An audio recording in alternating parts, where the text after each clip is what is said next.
सुप्रभात विद्यार्थियों, मैं योगेंद्र सिंह सांकला, सहायक आचार्य हिंदी, गवर्नमेंट बांगड़ कॉलेज पाली। विद्यार्थियों, हम कबीरदास के पर्चा को अंग के विषय में दोहों पर चर्चा कर रहे थे, जो कि बीए प्रथम वर्ष के विद्यार्थियों के लिए मध्यकालीन कविता पाठ के अंतर्गत था। आज हम उसी पर्चा को अंग के अगले दोहों के रूप में हम विस्तार पूर्वक व्याख्यात्मक अध्ययन करेंगे। तो हम देखते हैं कि कबीरदास जी के पर्चा को अंग में हमने इससे पूर्व कुछ दोहों के विषय में पढ़ा था, जिसके अंतर्गत हमने देखा था सायर नहीं सिप बिन स्वाति बूंद नहीं, कबीर मोती निपजे सुनी सिसर गढ़ माही। इसी प्रकार से हमने देखा था गट माहे ओगट लया, ओगट माहे गाट, कही कबीर पर्चा भया गुरु दिखाई बाट। तो इस प्रकार के इन दोहों की हम चर्चा कर रहे थे। आज कबीरदास जी के पर्चा को अंग से संबंधित अगले दोहे के विषय में हम विस्तार पूर्वक चर्चा करने जा रहे हैं। तो हम देखते हैं कि कौन सा दोहा है आपके अगला पर्चा को अंग से।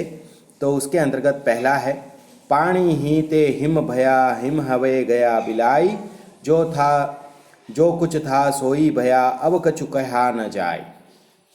अब देखिए, यहाँ पर कबीरदास जी का जो ये दोहा है वह कबीरदास जी का प्रमुख ग्रंथ जो बीजक है और बीजक का जो साखी भाग है, और साखी भाग के अंतर्गत भी जो पर्चा को अंग है वहाँ से ये से उद्धृत किया गया है, जिसके अंतर्गत यहाँ पर माया एवं विशुद्ध चैतन्य स्वरूप को उद्घाटित करने का प्रयास किया गया है। यानी कि जो वस्तु जहाँ से आई थी वहीं पर सम्मिलित होने की बात यहाँ पर दिखाई पड़ती है, या फिर हम कह सकते हैं कि एक रहस्यात्मकता की भावना हमें इस दोहे के अंतर्गत उद्घाटित होती हुई दिखाई देती है, जिसके अंतर्गत जैसे जीवात्मा जो है वह परब्रह्म परमात्मा से अलग होती है, और अलग होकर के जैसे ही वह जीवात्मा जो है वह परब्रह्म परमात्मा में पुनः विलीन हो जाती हैं, तो उसका यहाँ पर एक रहस्यात्मक चित्रण हमें देखने को मिलता है। तो हम देखते हैं इस दोहे के माध्यम से कबीरदास जी उसी रहस्यात्मकता की बात को, एक जीवात्मा का परमात्मा में मिलन की बात को उद्घाटित करते हुए क्या कहते हैं। तो क्या कहा है, पानी ही ते हिम भया, कि पानी का मतलब होता है पानी, और हिम का अभिप्राय होता है बर्फ। तो क्या कहा है, पानी ही ते हिम भया, कि पानी से ही क्या बनता है, बर्फ बनता है। हिम हवे गया बिलाई, और वह जो बर्फ है वह पुनः पिघल करके किस रूप में परिवर्तित हो जाता है, पानी के रूप में। जैसे ही वापस हिम हवे गया बिलाई, बिलाई का मतलब होता है पिघल करके, कि वही बर्फ जो है वह पिघल करके क्या बन जाता है, पानी बन जाता है। जो कुछ था सोई भया, कि जो वस्तु जैसी थी वैसी ही पुनः हो जाती हैं। अब कछु कहा न जाए, क्या अब उस वस्तु के बारे में और कुछ भी नहीं कहा जा सकता है। यानी कि जो वस्तु जैसे पहली थी वैसे ही हो जाती है। जैसे कि परब्रह्म परमात्मा है, परब्रह्म परमात्मा से जीवात्मा का निर्माण होता है, और वही जीवात्मा जो है वह पुनः उस परब्रह्म परमात्मा, जैसे ही जीवात्मा के मानव शरीर की मृत्यु होती है, जिस शरीर में वह जीवात्मा रहती है, वह मनुष्य शरीर जब नष्ट होता है तो वह जीवात्मा पुनः वापस उसी परब्रह्म परमात्मा में विलीन हो जाती हैं। तो इसी बात को यहाँ पर उन्होंने एक रहस्यात्मक भावना को, या फिर हम कह सकते हैं विशुद्ध चैतन्य भावना को पूर्ण रूप से स्पष्ट करने का और उद्घाटित करने का प्रयास किया है। पुनः एक बार देख लें, पानी ही ते हिम भया हिम हवे गया बिलाई, जो कुछ था सोई भया अब कछु कहा न जाए। कि जिस प्रकार से पानी से ही क्या बनता है, बर्फ बनता है, और बर्फ जब पिघलता है और पिघल करके वह पुनः जो है वह क्या बन जाता है, पानी बन जाता है। जो कुछ था सोई भया, कि जो जैसा था वह वापस हो गया। जैसे हमने देखा यहाँ पे पानी से क्या बना था, बर्फ, और बर्फ से पुनः वापस क्या बन गया, पानी। तो जो जैसा था वह वैसा ही हो गया। अब कछु कहा न जाए, अब इसके विषय में और कुछ भी नहीं कहा जा सकता। तो इस प्रकार से कबीरदास जी ने यहाँ पर एक रहस्यात्मकता की भावना को उद्घाटित करते हुए, और विशेष के दृष्टिकोण से यदि हम देखें तो यहाँ पर विशुद्ध चैतन्य भावना हमें देखने को मिलती है। उसके साथ साथ विवर्तवाद का समर्थन करते हुए कबीरदास जी हमें दिखाई देते हैं। उसके अतिरिक्त हम यदि बात करें अलंकारों की, तो अन्योक्ति अलंकार एवं सांग रूपक अलंकार का प्रयोग इस दोहे के अंतर्गत किया गया है। अंत्यानुप्रास अलंकार तो हमें स्थान स्थान पर दिखाई देता है, पुनरुक्त अलंकार भी हमें देखने को मिलता है, ठीक है ना। तो इस प्रकार से यहाँ पर हम देखते हैं अलंकारों का पूर्ण रूप से प्रयोग होता हुआ दिखाई देता है। ज्ञेय तत्व की प्रधानता है, रहस्यवाद की भावना हमें देखने को मिलती हैं। उसके साथ साथ हम बात करें तो शांत रस की प्रधानता है, प्रसाद गुण की प्रधानता है और एक गेय भावना और एक दोहा छंद के अंतर्गत समूचा यह दोहा रचित हैं। और भाषा की यदि हम बात करें तो भाषा के अंतर्गत इसकी जो भाषा है वह सदुकड़ी भाषा का प्रयोग किया गया है। तो अब हम इसी क्रम में कबीरदास जी के अगले दोहे को पढ़ते हैं और उस पर चर्चा करते हैं। तो देखो क्या कहा है। अगला दोहा इस प्रकार से है।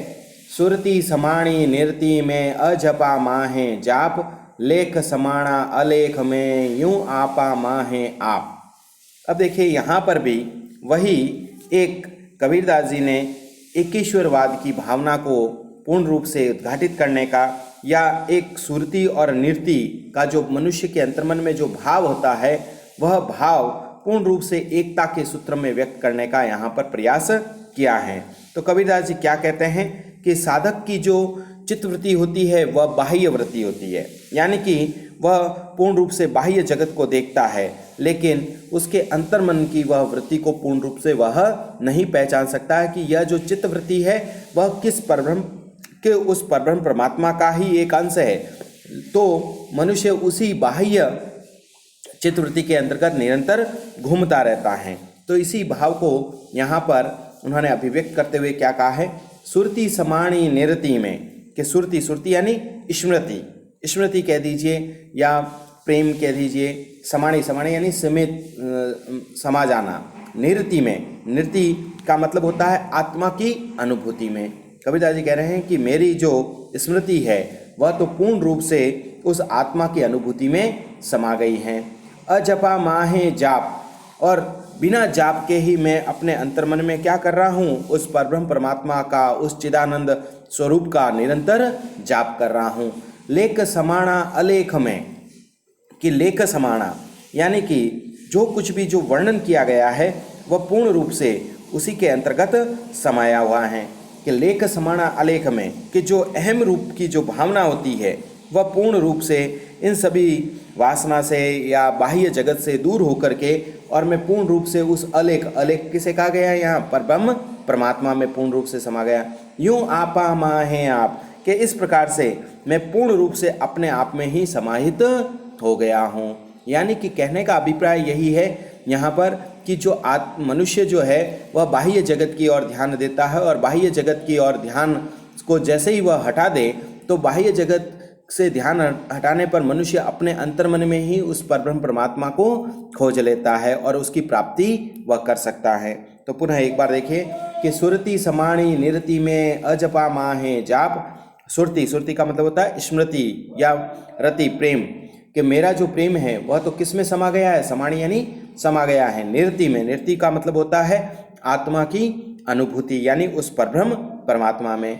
अजपा माहे जाप, कि जिससे मैं बिना जाप के ही मैंने पूर्ण रूप से निरंतर उसका क्या करता रहता हूँ, जाप करता रहता हूँ। लेख समाणा अलेख में, कि लेख यानी कि वह जो परब्रह्म परमात्मा है, अलेख जो है, तो लेख समाणा अलेख में, कि जो कुछ भी मैं उस चिंतन मनन या स्मरण करता हूँ वह पूर्ण रूप से उसी परब्रह्म परमात्मा में समा गया है। यूं आपा माहे आप, इस प्रकार से मैं अपने आप में ही पूर्ण रूप से विलीन एवं समावित हो गया हूँ। तो यहाँ पर भी हम यदि देखें तो पूर्ण रूप से उस परब्रह्म परमात्मा के तत्व के होने की स्थिति को पूर्ण रूप से व्यक्त किया है और बताया है कि मनुष्य के अंतर्मन में ही वह परब्रह्म परमात्मा समाहित रहता है। और उसके साथ साथ हम देखते हैं वही रहस्यवादी भावना यहाँ पर देखने को मिलती हैं, और उस यहाँ पर भी वही ज्ञेय तत्व की प्रधानता है। उसके साथ साथ अनुप्रास अलंकार का प्रयोग स्थान स्थान पर किया गया है, और अनुप्रास अलंकार का भी एक ही वर्ण की बार बार आवृत्ति है। अंत्यानुप्रास अलंकार जैसे जाप, आप आदि का प्रयोग यहाँ पर दिखने को मिलता है, और सदुकड़ी भाषा का प्रयोग किया गया है, और पूर्ण रूप से एक शांत एवं प्रसाद गुण की प्रधानता हमें दिखाई देती हैं। तो विद्यार्थियों, आज हमने इस वीडियो के माध्यम से कबीरदास के पर्चा को अंग के इन दो दोहों पर विस्तृत रूप से चर्चा की। अगले वीडियो में हम इसी पर्चा को अंग से संबंधित बचे हुए दोहों पर चर्चा करेंगे। धन्यवाद विद्यार्थियों।